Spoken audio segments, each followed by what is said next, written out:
Thank you very much, Michelle. And I would like to welcome Michelle to our OTF Connects moderator team. It's wonderful to have him on board. Hello, everyone, and welcome to OTF Connects.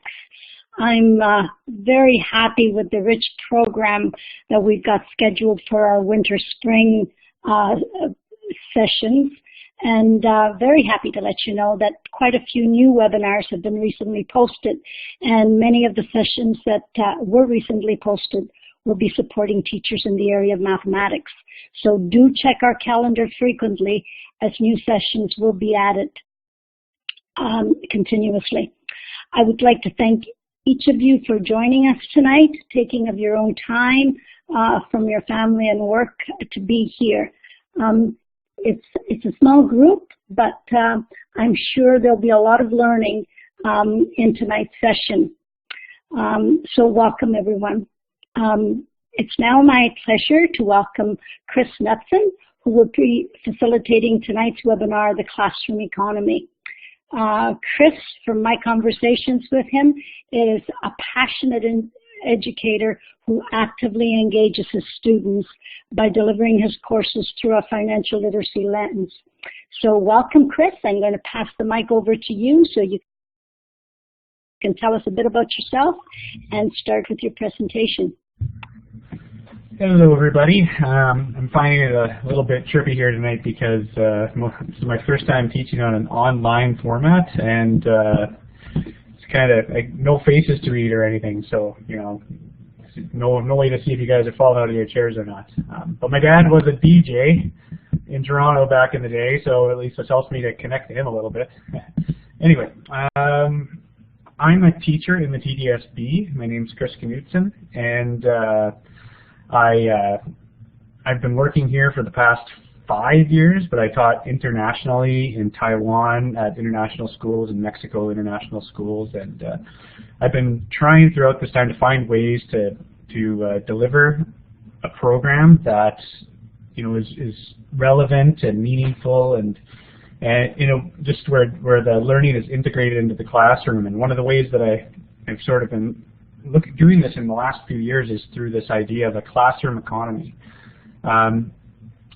The classroom economy is basically you're creating a world in your classroom that mimics in many ways the world the students live in.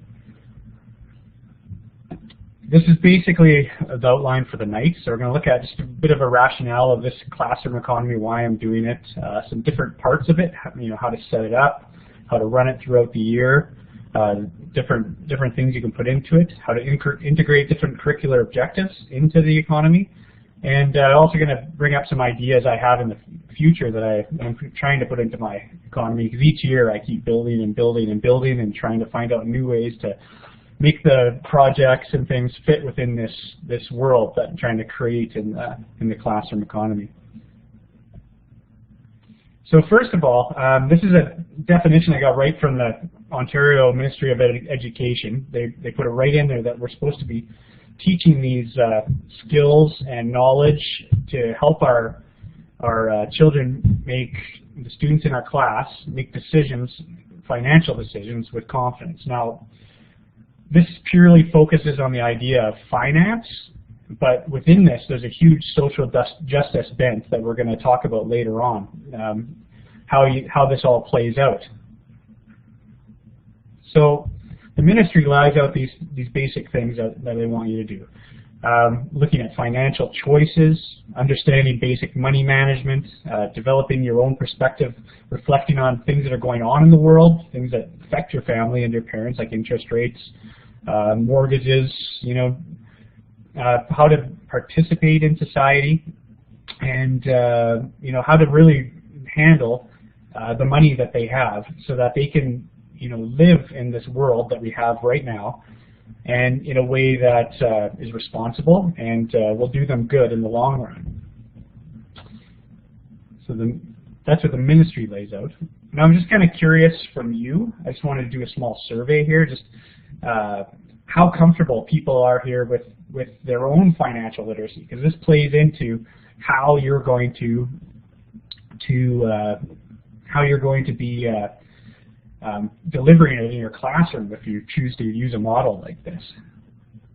So, Michael, did you or Michelle, sorry, did you explain how to do the survey on this one? Yes, just under your name in the top left corner of your screen, you will see a little A. You click on that little A, and then you can choose option A, B, C, or D.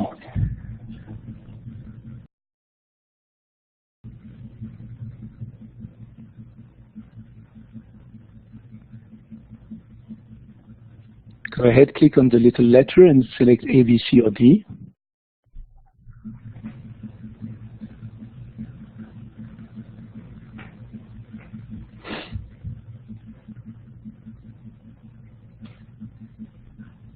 Yeah, excellent. Yeah, so as you can see, we all have different places where we're at. When I first started doing this financial literacy, actually I was probably more sitting around a C. I didn't know a whole lot about it, and that was one of the reasons why I started delivering it. So I started reading about it and started learning about all these different things. And through that, I just found it helped me keep interest in teaching. It helped me continue to learn about it, and it helped me be able to learn more about the world so I could teach it to the students to prepare them better for what happens out in the world. Now, often there's a ton of research out there stating why we need to have financial literacy in our schools. So many students graduating today without knowing how to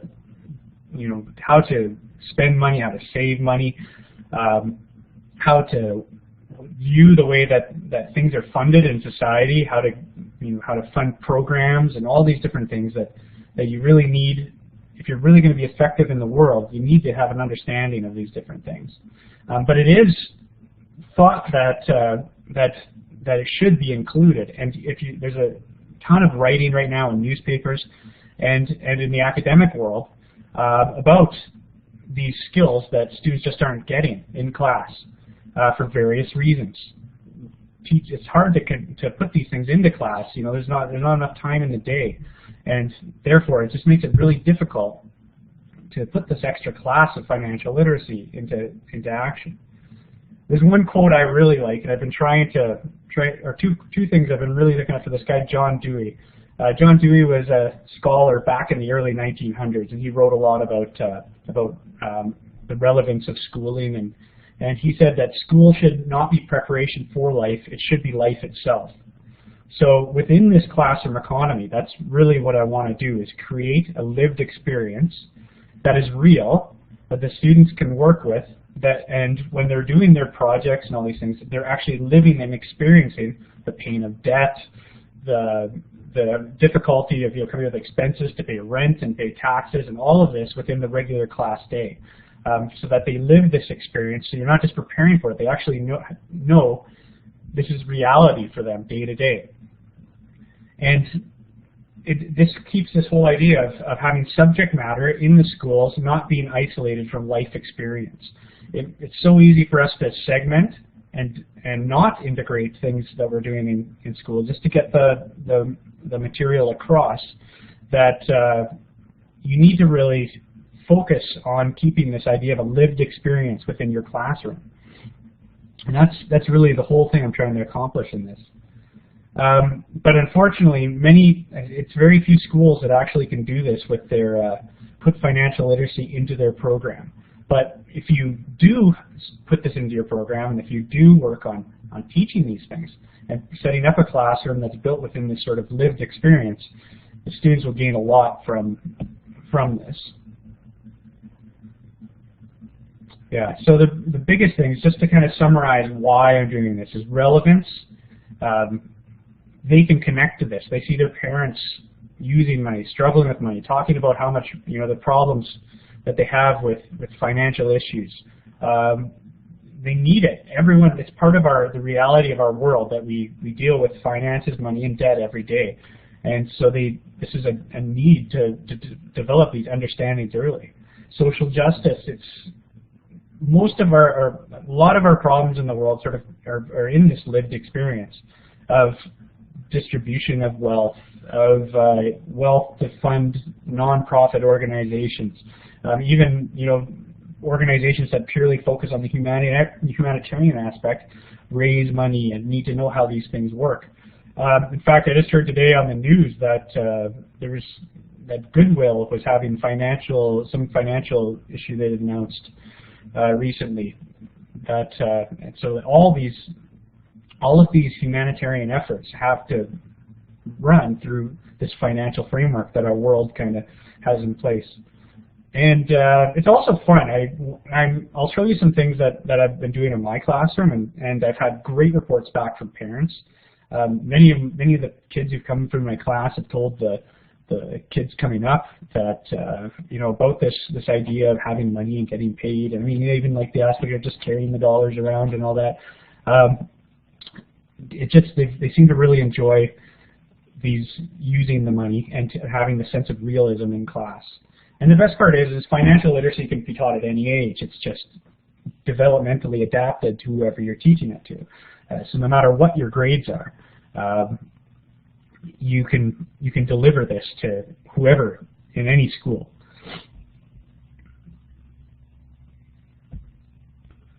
Now, I just want to tell a couple things about what the classroom economy is not, because people do tend to get stuck up on a couple of things about running a classroom economy. And the first thing is it's not a rewards and punishment system.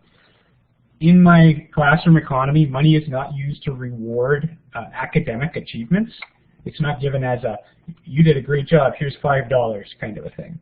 It's also not a punishment thing. I don't take away money unless it's a violation of a law we have in place in our classroom where it could be directly related to something like a speeding fine or something like that. We've put in place as a law as part of the rules of the classroom government. But it's not just hey, give me $5. Because if you do that, it tends to quickly lose its value because the ones who are always losing their money for talking too loudly or whatever, if it's not in place properly, it will start to lose its luster for them. It's not a platform for your personal agenda. It's just meant to mimic the world around you as closely as you can. Of course, your personality is closely tied to how you teach, so it will in some sense probably mimic your personal agenda, but it's not meant to be a stage for you to speak from. And it's not another class. You're not teaching this as a class. It's a framework within which you run your class. So it's the same as the system of rules or anything that you already have. That's exactly the same way that this works. And it's not about turning students into mini capitalists. Some of them may go that way, and you could talk about what that means and discuss how that the importance or the unimportance of these kinds of pursuits, but it's not meant to make everybody just want to make more money. It's not intended to create more work, and teachers are already swamped. We have a lot of stuff on our plates, and so if you constantly are working to do more and more, you'll quickly give it up. It just has to be integrated as a part of the system. There's some resources here that we put up. These both are very good for getting started and developing a base level of understanding about financial literacy. The first one's from the OTF site itself. And it's got tons of resources on there. I've looked through them. Links to sites that can show you different ways and read up on these different aspects of classroom economies and financial literacy. And there's one from the Government of Canada as well here that is all about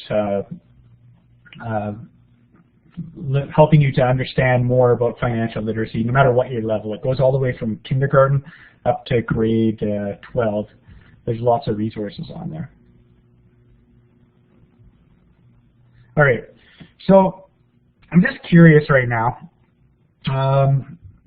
what are you thinking? And since we only have we have a few people here. We can actually speak out if you'd like to. Or you type in the box any questions you have about what we've gone through so far. Anything you'd like to ask about what you've heard about so far starting this economy. Are there any questions about that? I'm just jumping in here for a second to tell you that you have 3 ways of expressing yourself. You can either click on the talk button and we can try to chat, but we can only take 2 conversations at the same time. Or you can type in the chat box at the bottom left. And you also can use the A button, the 4th button on the tool strip. Click on that A, and then you can type directly on the whiteboard. These are the 3 options.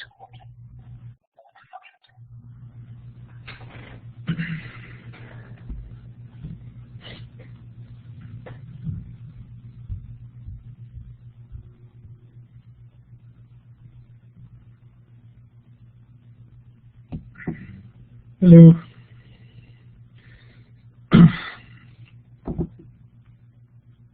Oh, well, I guess if we don't have any questions, oops, sorry, no questions yet. Yeah, no, that's always a key thing, that reward or punishment aspect of it, because the first question I get, no matter what, with the classroom economy is, well, do you just use it to reward good behavior? No, that's never the issue. It's all about creating, same way, a lived experience. For a medium of exchange, I actually use a combination of paper money and that I print out myself. I make it. I call them Canuts and Bucks. Whatever. I let the kids name it at the beginning of the year. They usually call them Canuts and Bucks or Canuts and dollars or K dollars or something like that. And we use those as the money in the class. It's actually money they can hold in their hand.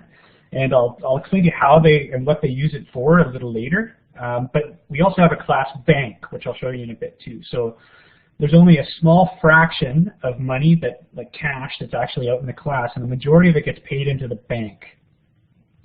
So it works the same or similar to an actual bank, where money is withdrawn, but there's a limit each day, so most of their money builds up in the bank. But yeah, so we talk about the difference too between using the way it's a currency and saying how the very first thing I always mention at the very beginning of the year is that the cash is real money. It's the currency, the dollars are real money. They're as real as the Canadian dollar, because the government, which I call me at the beginning of the year, grants this value, so that there's a value assigned to it, and then can be exchanged for services or goods or anything within the classroom. So from the very beginning, I tell them this isn't fake money.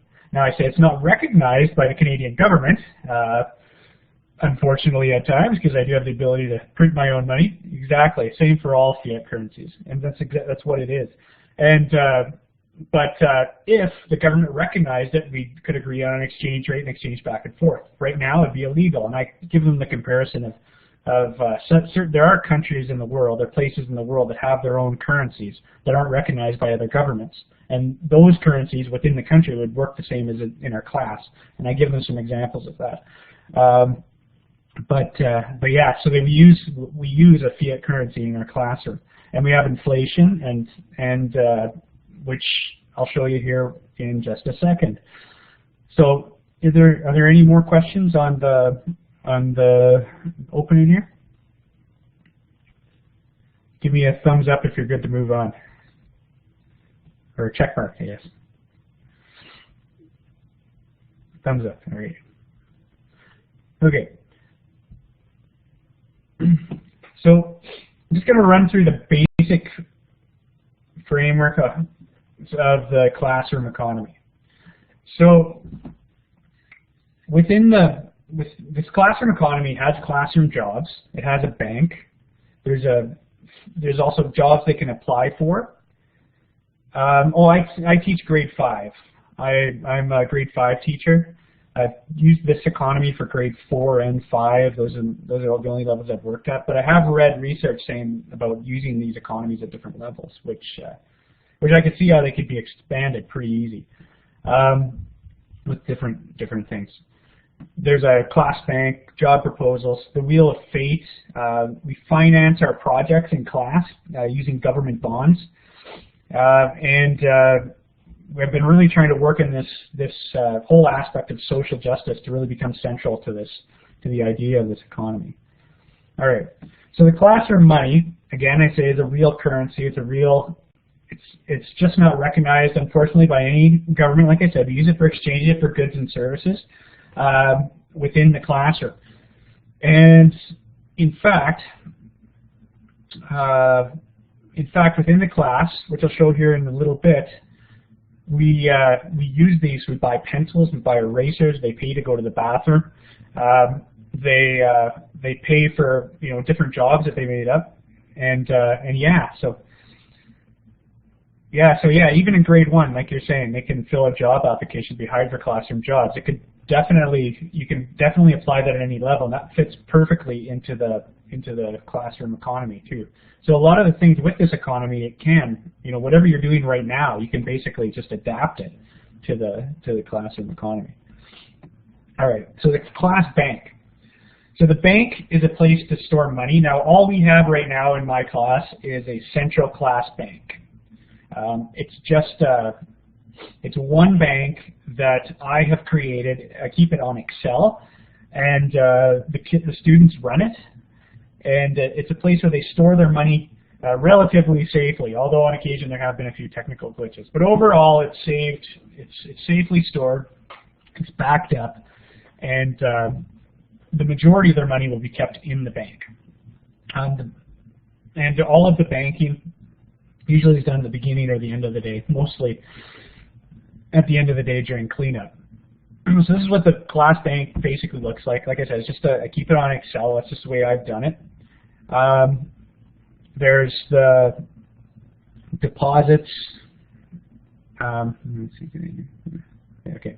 There's the each month of the year, of the school year, the deposits and withdrawal tabs, and here it keeps track of the students, the total each student has within his bank account or her bank account, and the total in the bank, just to sort of see how the money grows over the course of the year when there are no more dollars than what we really printed at the beginning of the year. We talk about how does that happen.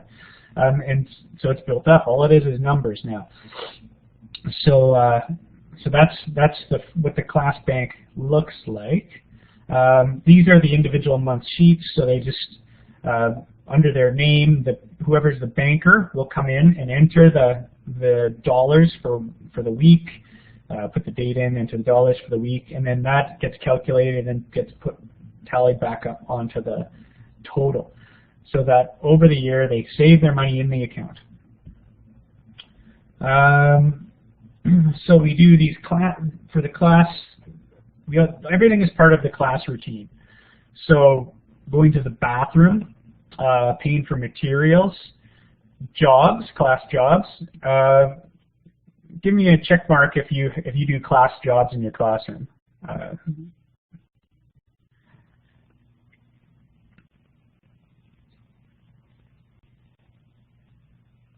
Yeah, so a lot of people do these class jobs in the classroom. That's what I started out with originally, was just doing regular class jobs, and then I got this idea of the economy, and I started just paying them for these different jobs.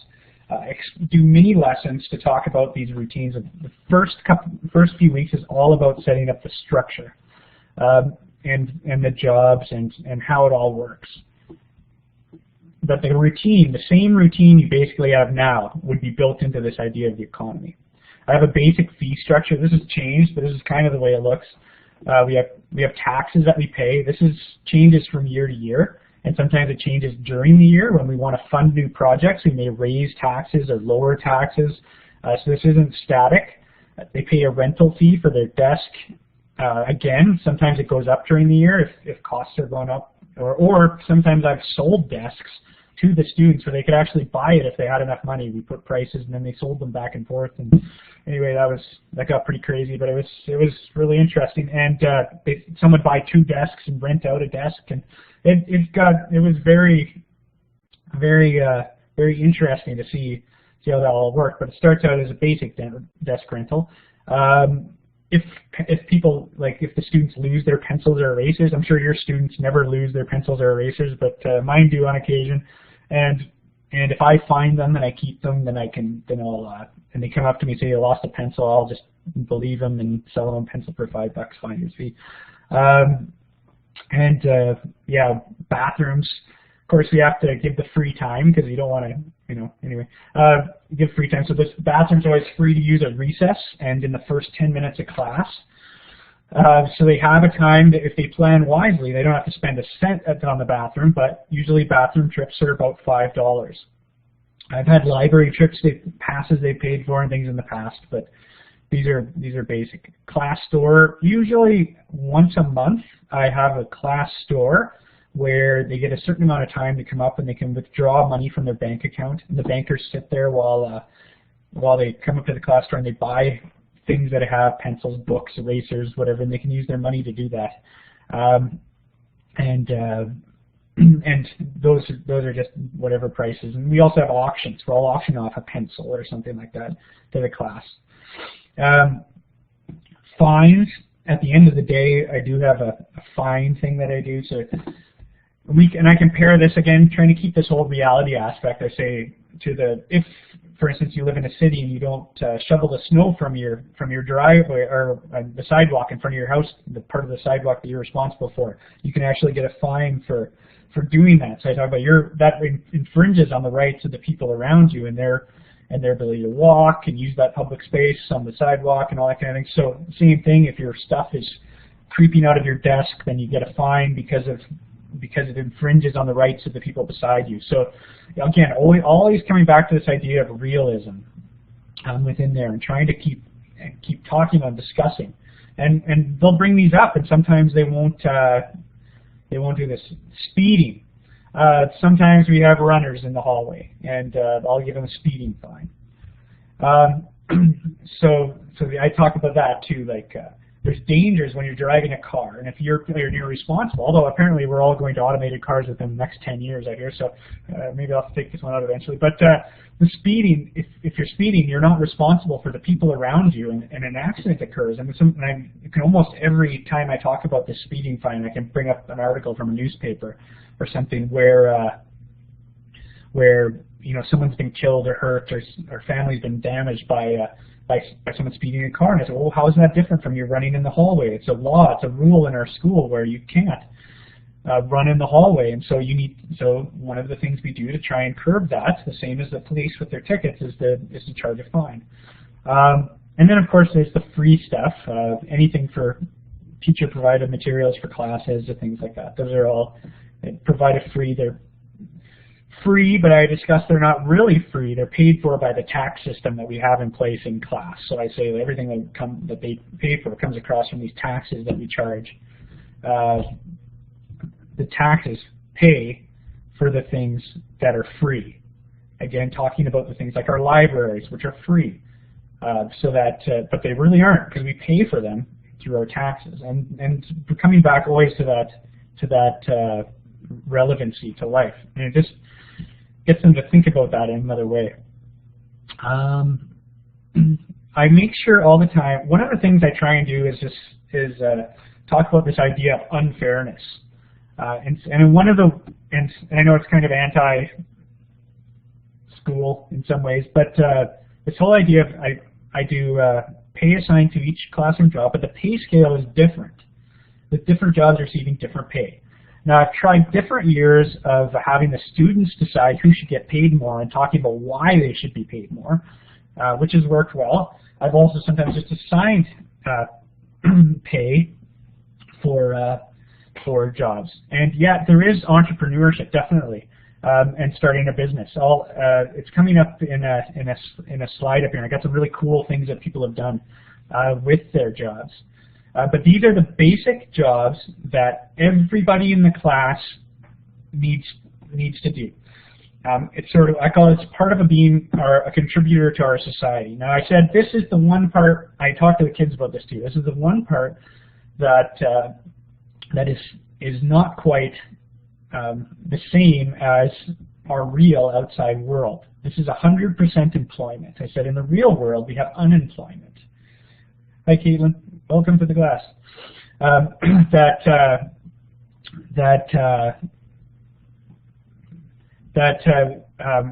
Sometimes people just don't get jobs, and we talk about why, how does that affect things, and what a benefit it is, and if I try and put this back on them, what a great thing it is that they can have full employment within the classroom, right? That they can all have a chance to have a job. And anyway, sometimes they buy it, sometimes they don't, but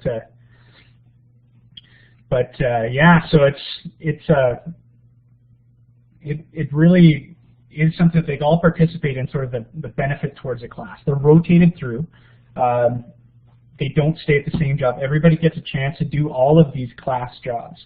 So everybody gets a chance to build in, to try and earn more or less depending on the job they have with these class jobs. But the neat thing that happens is that it builds in an unequal wealth distribution from the very beginning.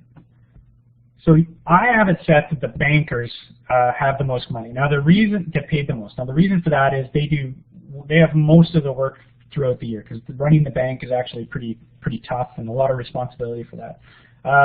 Whereas another job I have, pencil sharpener, barely gets used. So it's almost like free money, but they get paid less. But at the very beginning of the year, certain people start out with all this free cash, and they're trying to figure out what to do with it. And other students are starting with next to nothing. They're struggling. They can't even hardly pay for the bathroom pass. And it builds in this feeling, well, what do I do? How do I get the money to pay for the bathroom pass, or to pay for the pencil, and all these things? And so we talk about this, and when this comes up, because it usually comes up in the first couple of days, and we talk about putting in social systems. I mean, maybe you should increase taxes, so there's a fund for people who earn less right at the start of the year. And we talk about really building in this idea: how do we look after those in our world in a way that sort of makes our community better? And these kinds of things automatically build in those thoughts and discussions. So they're introduced right away, although they aren't paid until the second week. Just trying to get used to the jobs. And you have 2 to 3 students in each job, so they kind of have someone to lean on each. And they stay with. I've had them stay with them throughout the year. That's the way I've run it. Another thing I've had in the past is this idea of a student wage. Now, the student wage is basically like a supplement, a wage supplement. So I've had it be as much as $15 for this supplement. And at the beginning of the year, we vote on this. And I tell them, in order to have this student wage in place, we need to have higher taxes. I say that's the way it works. If you want to have no student wage, then we'll have it lower. The government needs to get the money from somewhere. The only way we're getting it right now is from taxes. And then we start talking about different countries with different systems, with higher taxes, lower taxes, what that means. For instance, we compare Canada to the United States, where Canada generally has higher income tax and provincial tax than the Americans' income tax and state tax. And so I said, but in the United States, if you need medical help, it costs you a lot unless you need to get insurance. Whereas in Canada, you can just go in; it's just paid through your taxes. And so they get the connection to the world outside them right away, and they get to know, oh, that's why I can actually enjoy these things. It's not because they're free; it's because we pay for them through our taxes. And they build these things, these real things into their class, and they have to think about it. And if they choose not to have a student wage, some people struggle more because of that. And later on in the year, they can choose to put it back in. So these are just some examples of jobs that I have. Lunch bagger, we haul our lunches in the little rolly bag things. Yeah, some different payouts here. You can see some will start right away with higher wages than others, and it really builds in this inequality right away. And we have to start talking about things like how do we make our class world better with these inequalities already built in. Now, this is what you were asking about before, the job proposals. So students, in addition to their regular jobs, can also come up with their own businesses that they can start within the class. Now, in order to do so, they must type or neatly write a business proposal. So one of our first writing tasks of the year is actually learning how to write, simple business proposals. And I tell them right away, I will not even, in the same way as in the world, if you tried to go to the government and give them a crumpled up piece of paper, they probably wouldn't give you the, let you start your business, or give you a loan for your business or whatever. I won't accept anything that's not neatly written. Now, this makes most of them, especially, starting right off the beginning of the year, they're really excited about this. They want to start these businesses. I get just piles of these business proposals right away. And the ones that aren't, I take them aside, I talk to them, and I say, hey, this isn't going to do. I can't look at this one because it's not, done in a way that's quality. And so then they go back and they try it again. But it gets them writing, and in a way that's meaningful for them, and it gets them thinking about why it's important to do your best quality work. Or one reason why it's important, not the only reason, but one reason why it's important to do your best quality work.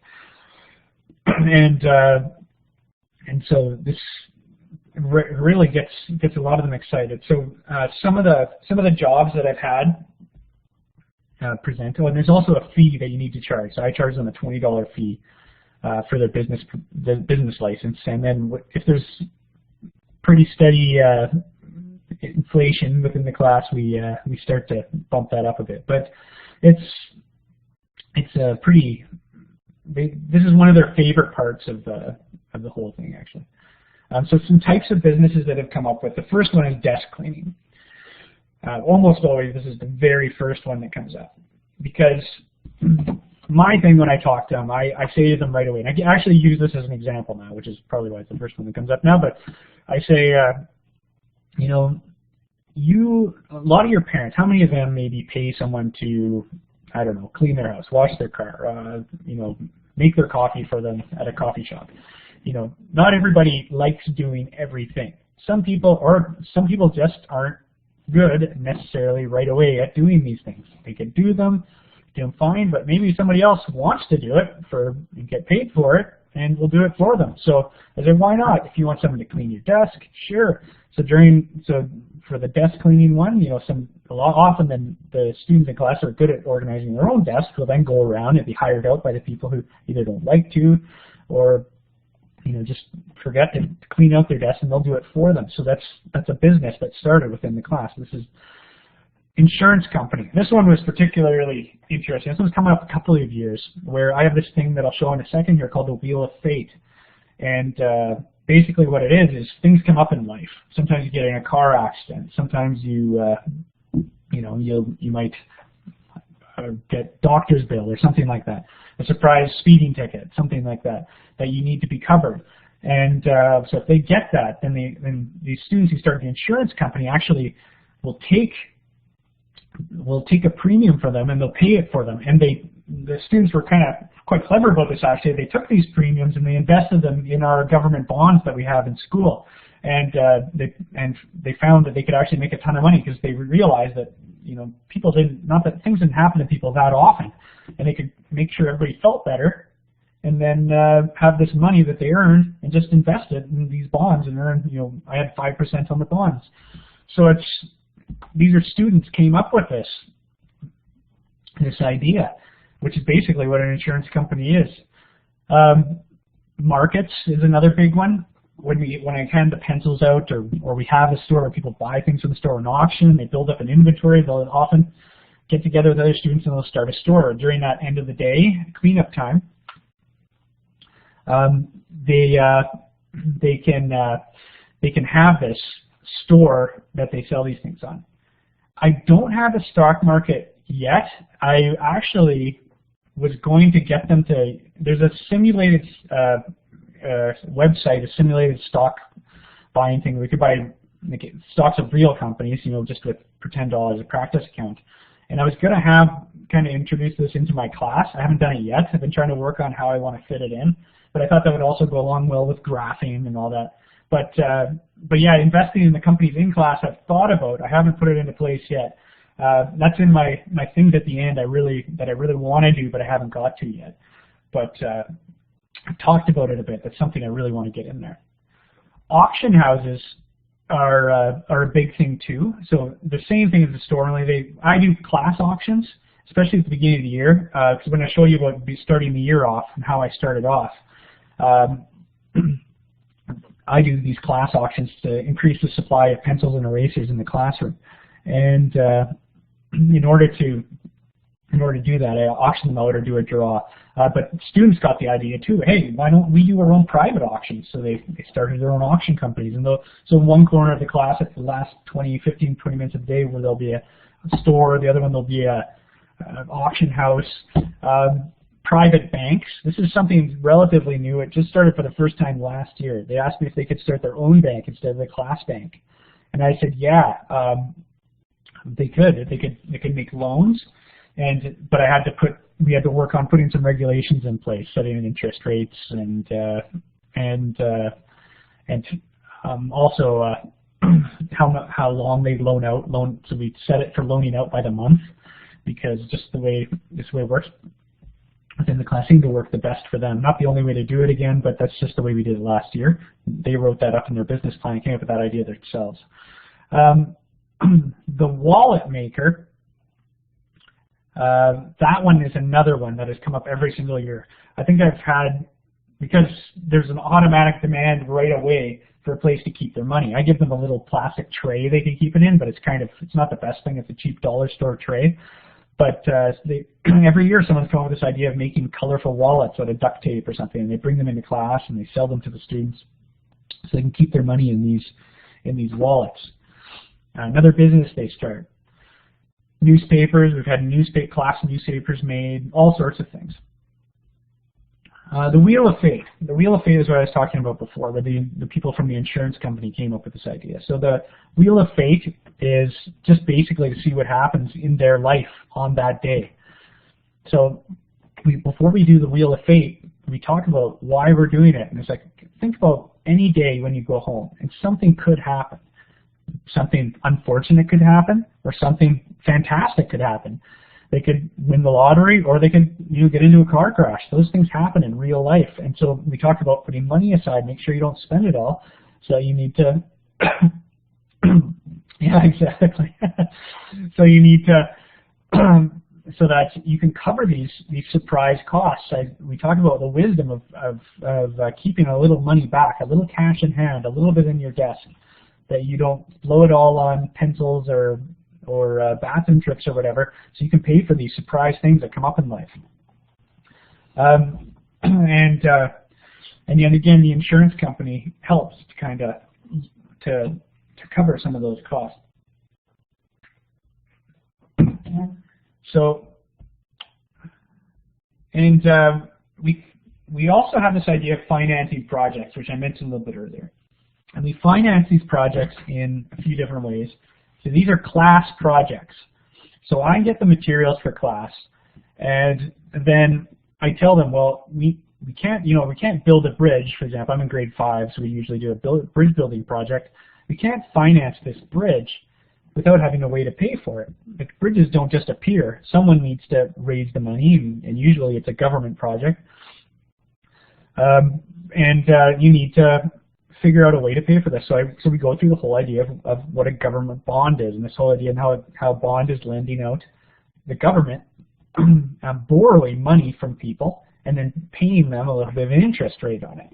And so this is our first things. We do this right away at the beginning of the year to tell them that they do this. This is good for them because they can earn interest on their money in their bank accounts, because my class bank doesn't have interest on it. It's just a place to safely store money, which is pretty much like a regular bank account nowadays, I guess. But anyway, but the government bonds actually, they pay a little bit of interest, and I pay a 5% interest on it. It's calculated in the spreadsheet, and we even talk about compound interest, and they watch it compound because the bonds are 1-month bonds, and they can put them back in every month if they want to.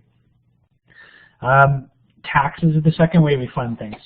And if we need to, if they want to do more things in class, so if they want more beneficial things to them within the class, or more just things that they want, and something the government has to provide, then we have to raise taxes. And sometimes they'll choose not to raise taxes, not to have the extra luxury things that they want. And we start talking about what are some things in our Canadian society that we wanted, that we had to raise taxes, that taxes had to be raised for because we wanted all these things, because you can't have everything.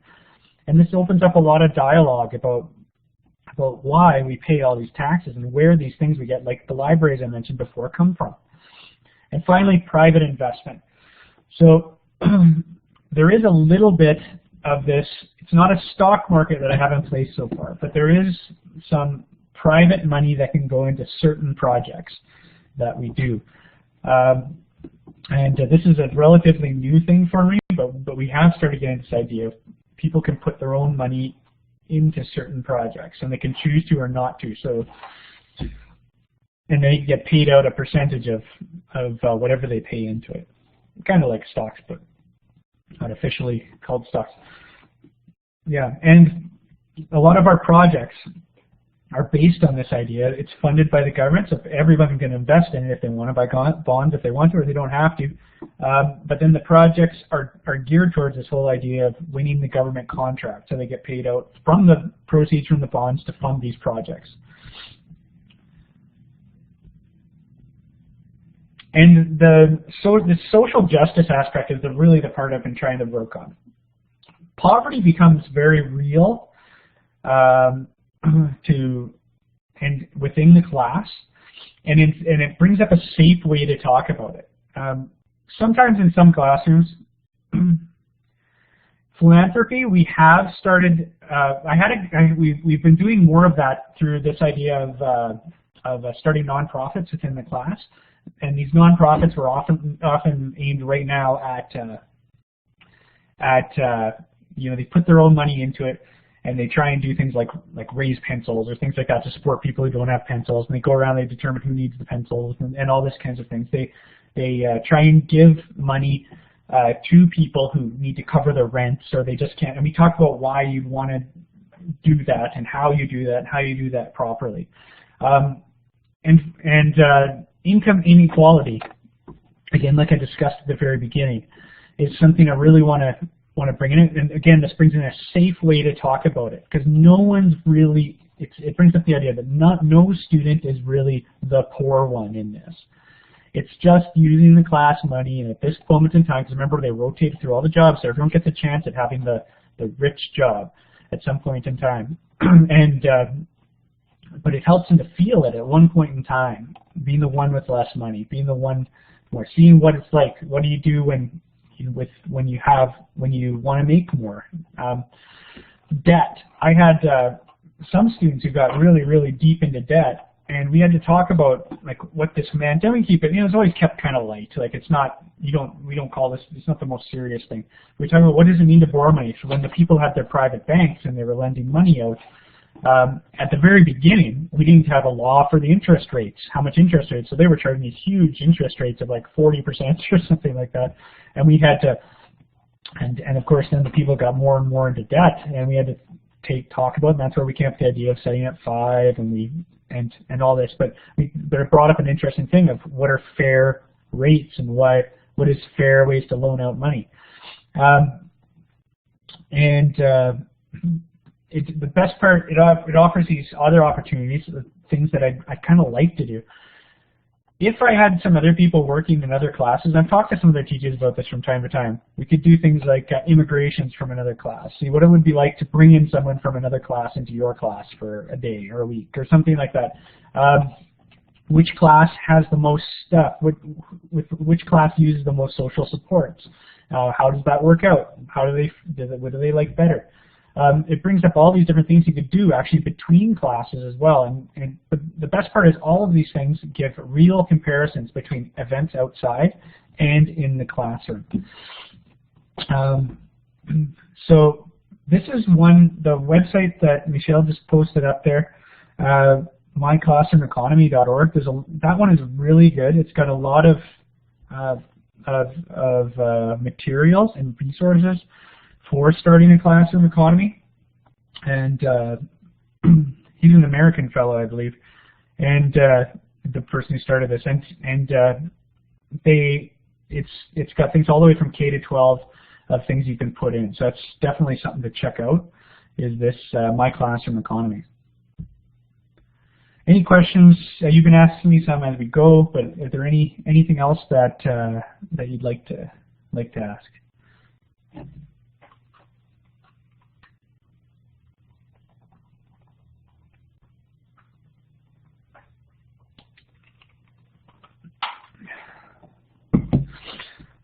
The interest on it, I've always had people pay it off by the end of the month.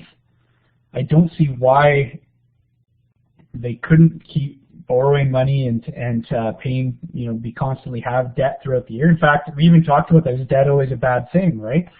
Or is debt a bad thing at all? Oh, interest, yeah. No, kids, I've never had any of them get bored of it, ever.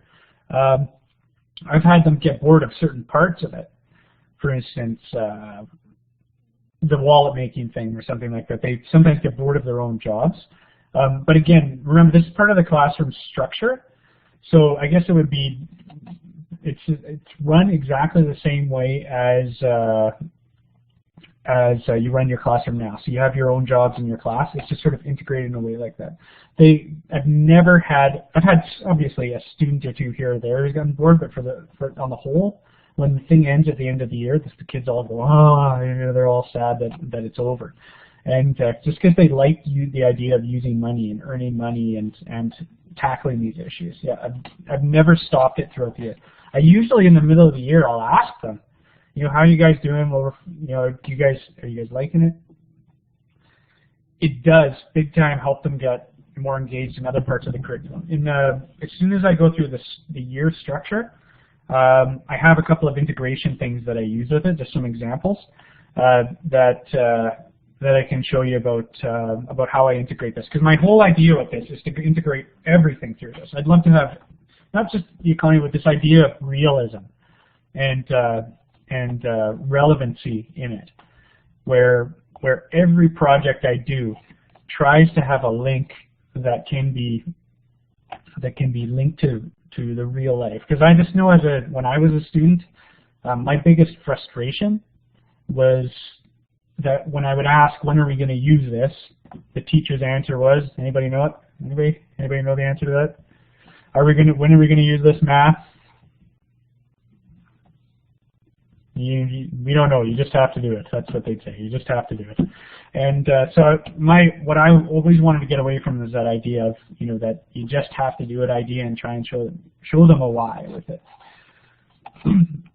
Yeah, so definitely that would be cool to do the importing and exporting. That'd be really good.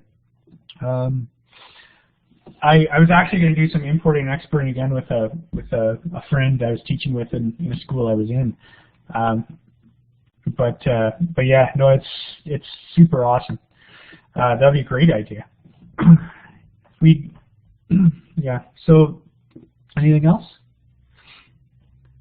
All right. Thumbs up if you're ready to move on.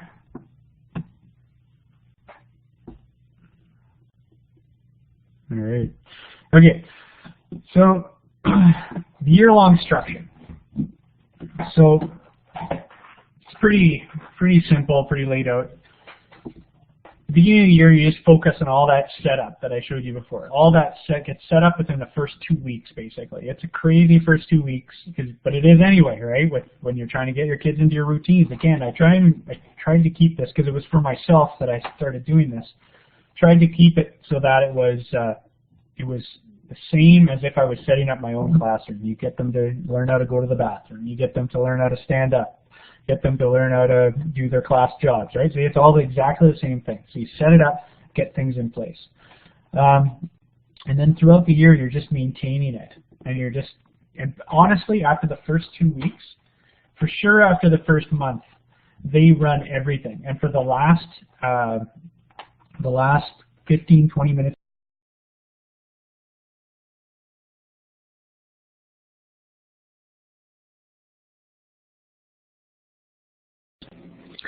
Hi everybody, it looks like Chris is having some problems with his microphone or his internet connection. I hope he's going to be able to resolve that promptly. Chris, I don't know if you can hear us, but we can't hear you.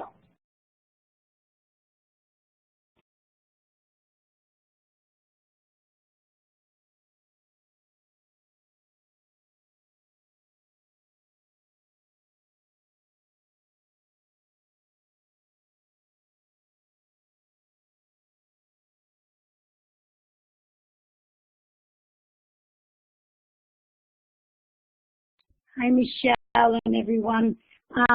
It looks like Blackboard was not kind to Chris tonight, and it looks like he got booted out of the session.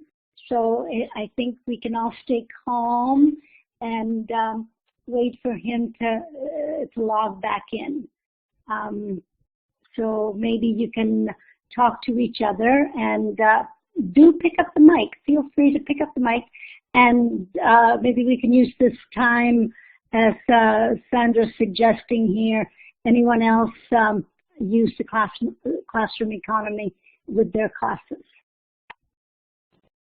Yes, and we can also take a small break. If I think it's going to take a few minutes for Chris to log back in. So if you need to take a bathroom break or something like that, that's the right time.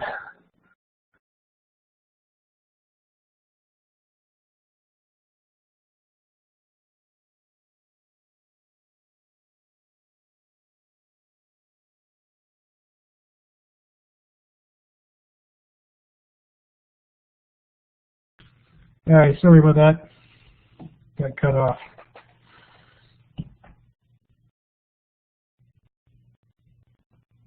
Hello?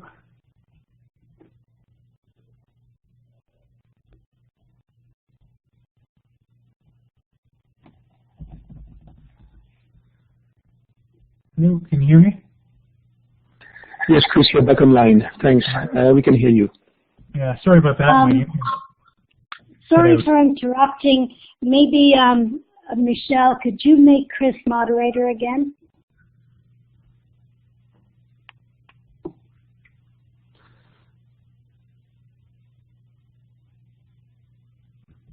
Thank you. All right. Yeah, and then, so anyway, sorry about that. The end of the year, you focus on the wrap-up and closure, and the whole idea of this year-long structure is I try and focus it on the ways that this is like life. In a way, at the very beginning of the year, I say this is the beginning of your work life. You are exiting from learning in school way back in grade 4, because I was in grade 5, and you're engaging in your work life. And throughout the year, you'll build up savings and all this, and you'll use your money to invest, and at the end of the year, you've got to decide what to do with it. And so this whole idea of a year is like thinking of it like a lifetime. So in the very first month, I think of it as a very closed economy. I tell them very first day I send all their supplies back home. So they come into the class, with all their backpacks and all their neat things they bought and all this, and they say, "Okay, guys, everything goes back in. You're taking it all back home." And of course they're disappointed, and I send a little note home with parents and all this. And although most of the school I'm at kind of know this is coming by now, and provide only the necessities for them: pencils, erasers, notebooks, just the basics, so that everybody has the same thing to start with. At the very beginning, everyone's exactly the same.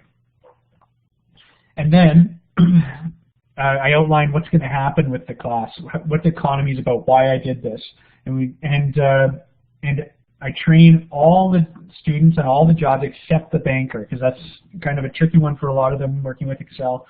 So I start that the next week, or the next, and then they do all their jobs, and we work through them. We just learn how to do all the jobs without pay for the first block. We rotate through them, a bunch of them per day. And then by the next week, they're ready to go on the jobs. On the second week, they start their jobs with pay, and the bankers are trained. And then you continue this routine. They're paid in cash all of the second week, and for the rest of the year, all money is direct deposited. The reason is we only have so much cash on hand. There's only so much currency, so much floating around out there in the classroom. And so it's a finite amount, but our money needs to grow the whole time, right? So all the money's put in the bank, and we talk about why there needs to be we talk about things like runs on the bank, why there's only a certain amount of money that can come out each week, and that kind of thing, so that they know what's going on. And all the banking I do at the end of the day. It doesn't mean it has to be. I just usually do it at the end of the day because it goes at the cleanup time. And once a week withdrawals, and I set those up usually by desk groups, one desk group or or 2 desk groups gets to come and get their money done.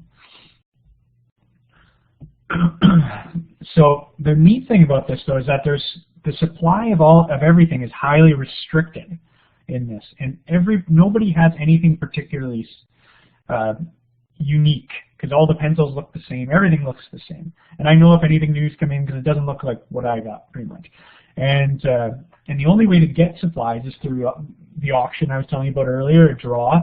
But they can't purchase directly from me. It has to be from the auction or the draw, or if there needs to be some sort of government support because they don't have a pencil to use. I have a pencil lending program that they can apply for and do that if they need it. And from this,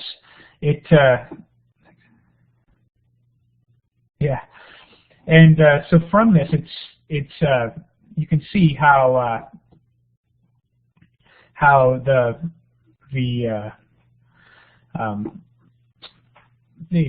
what it's like to have this restricted supply. And it's funny because no outside supplies come in, the money supply, or sorry, the value of these pencils and these erasers goes up a lot. And you get these people in class who become, the pencil barons, and they become the wealthiest ones in class with all these pencils, and sometimes it's because of luck and all these different things. We talk about all this, and we make sure that they know that everything can be bought and sold, and it's all open. And at the end of the month, we vote on opening the market so they can bring back in their own things. When that end of the month comes along, of course, they send note home to the parents so they know what's coming up, and fill them in on everything that needs to happen about what they can bring in and what might happen with the stuff they bring in and all that.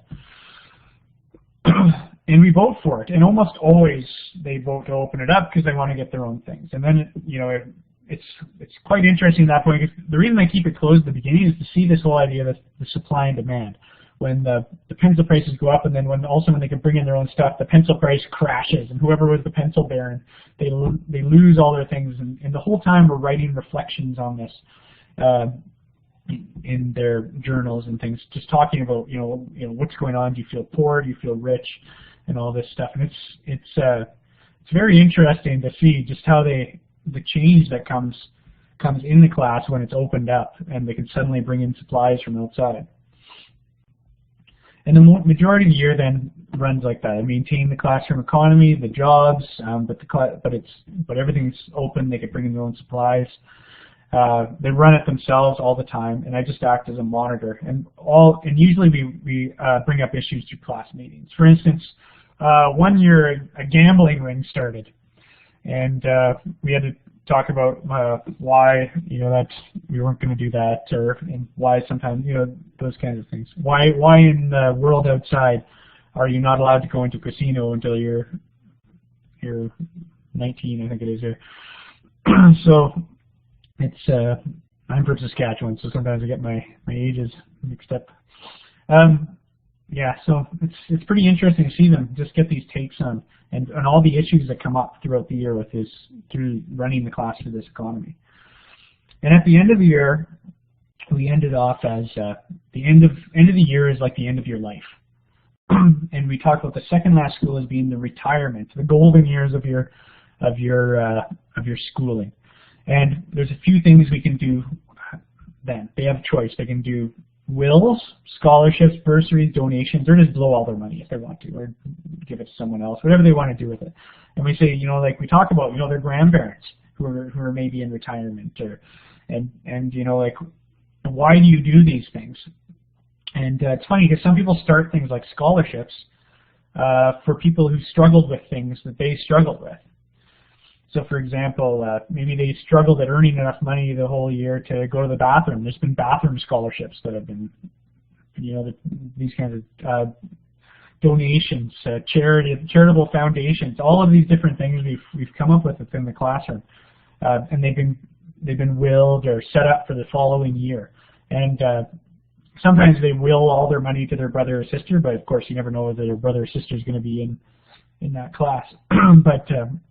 But yeah, so it's kind of neat just to see how to get them to think about this and this end of life thinking. What, and so it's you get to see sort of a working life from beginning to end through this economy. Now, where it really is great though is to this whole idea of curricular integration. Almost every subject can be integrated into this classroom economy, or can be just done through it, or adapted to work with it. Just some that I'm going to mention here right now are science, math, social studies, and language arts.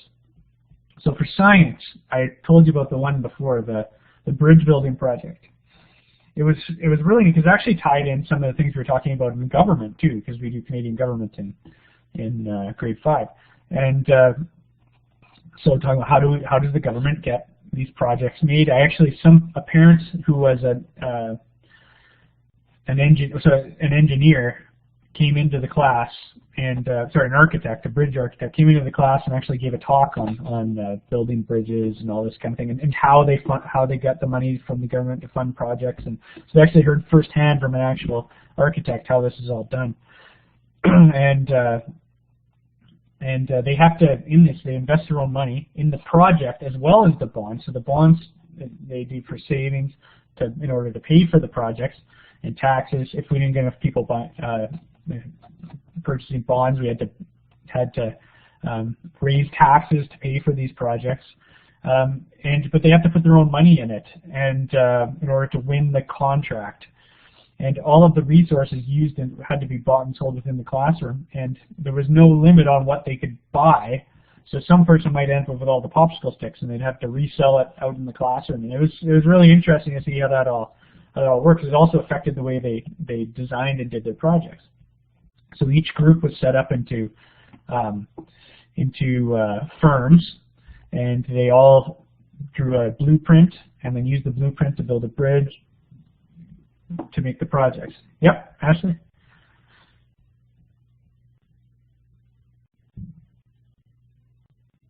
Actually, you need to click on your talk button if you want to ask a question.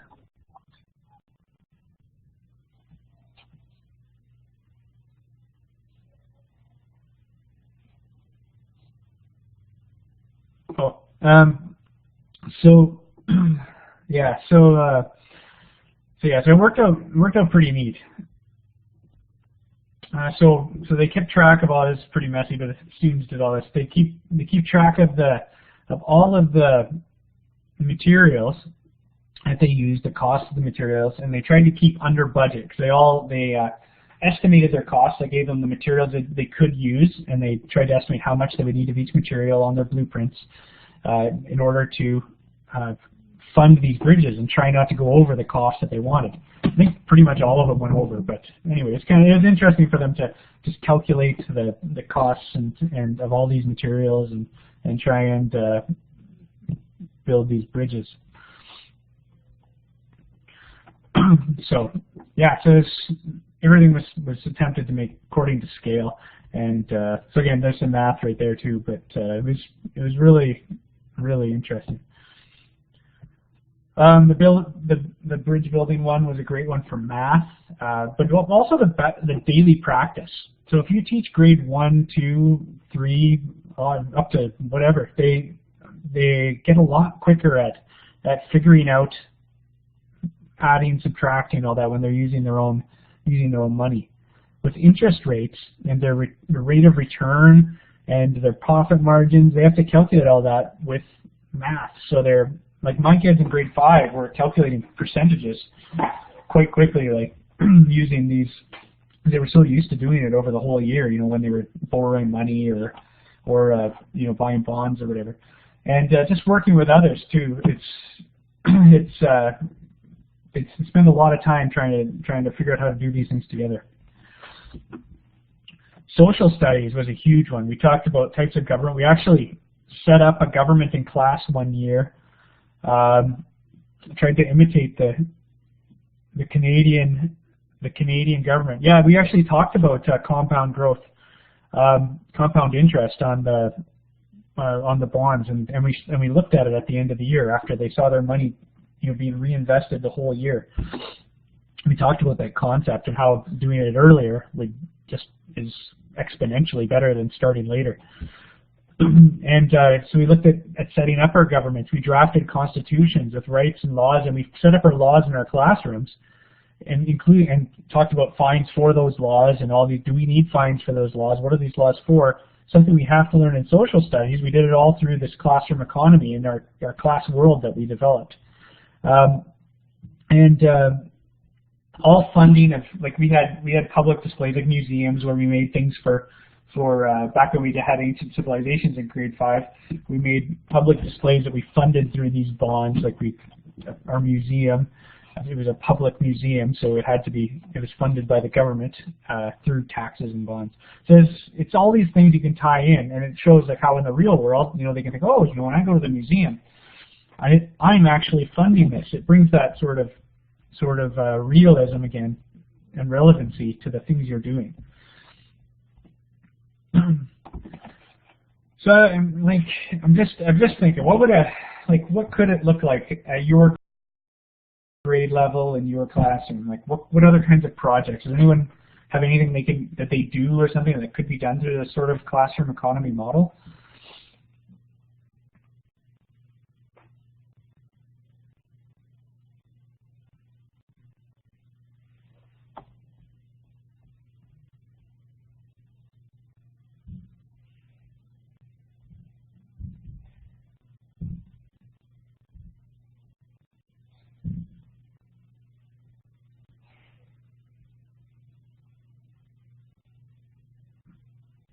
Yeah, the space program. Yeah.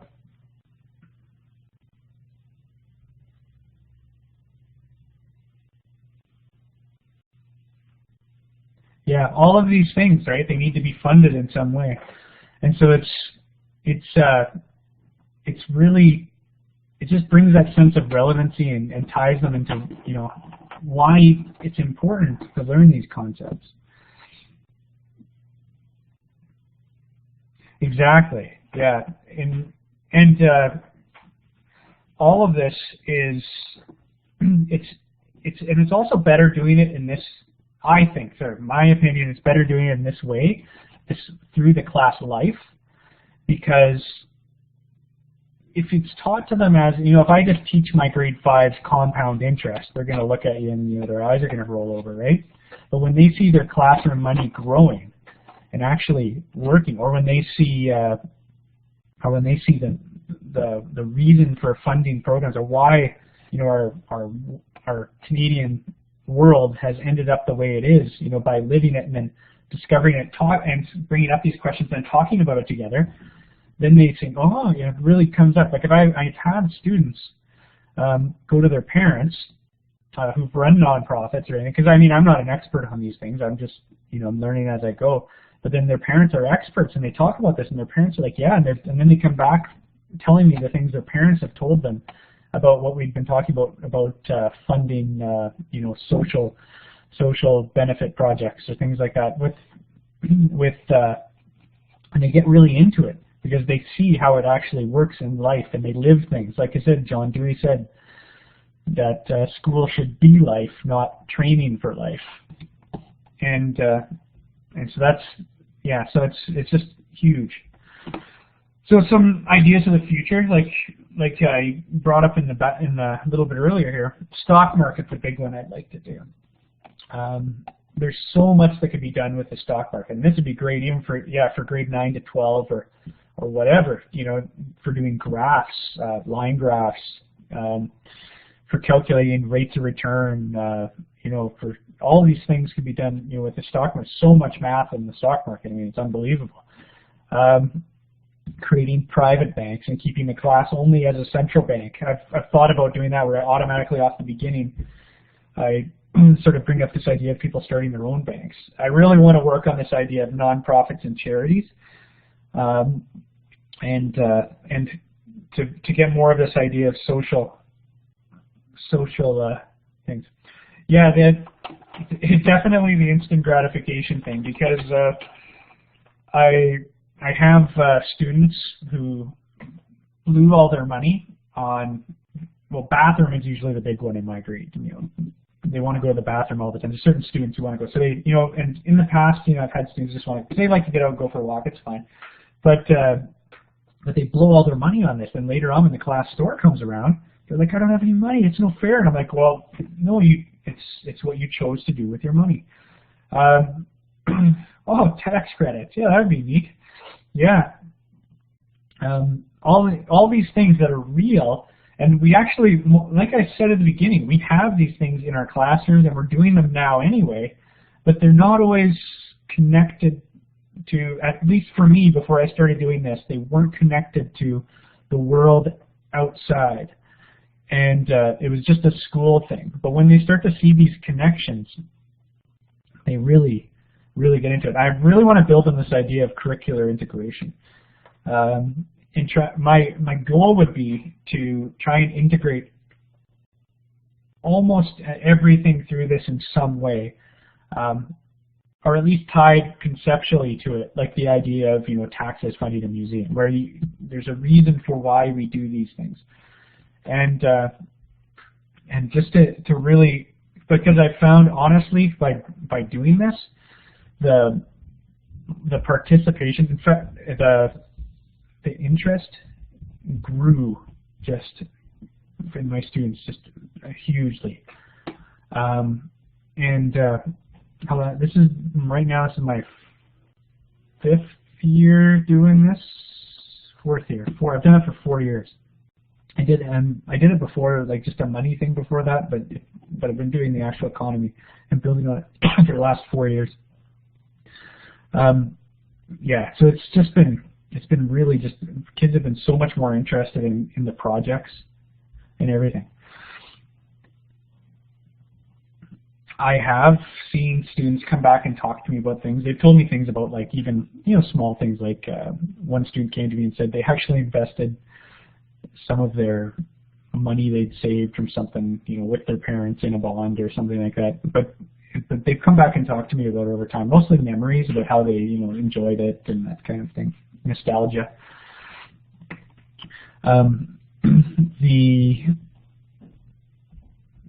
So those are the main things that that I'd like to explore more in the future.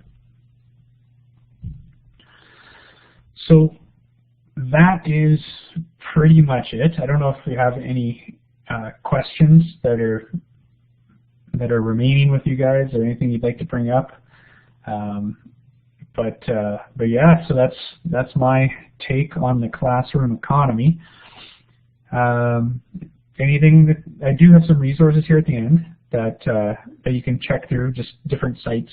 Some of the ones I showed earlier that are pretty good about setting up these classroom economies and getting going on it. Anyway, that's pretty much all.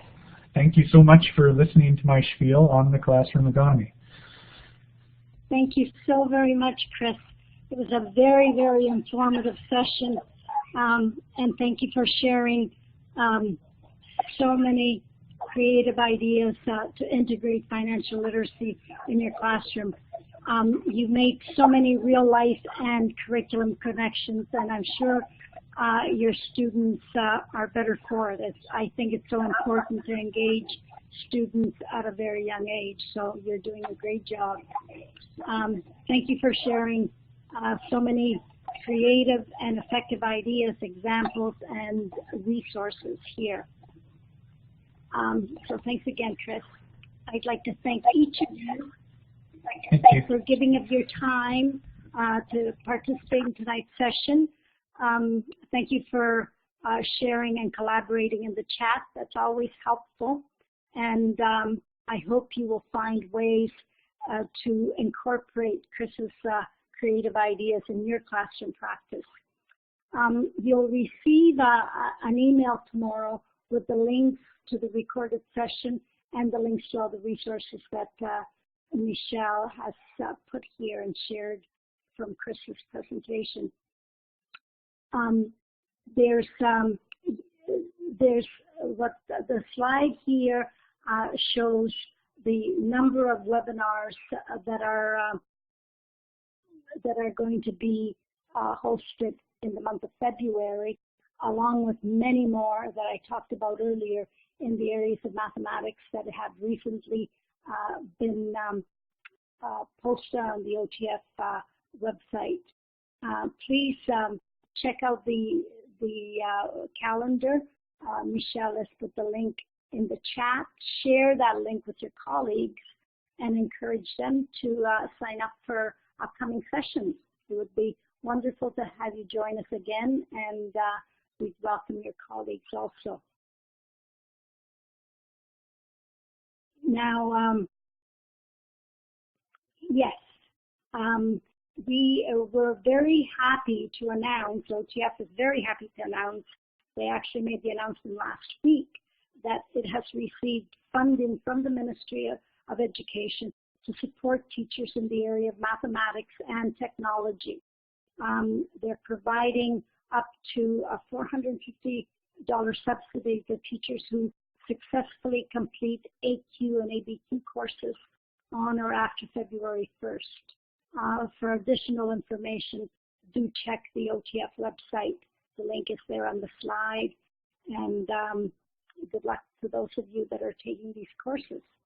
Great opportunity for you.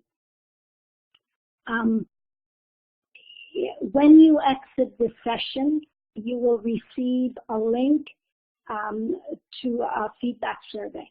It's actually, thank you, Michelle. Michelle has put it in the slide and in the chat. And you'll also receive it as soon as you exit the session.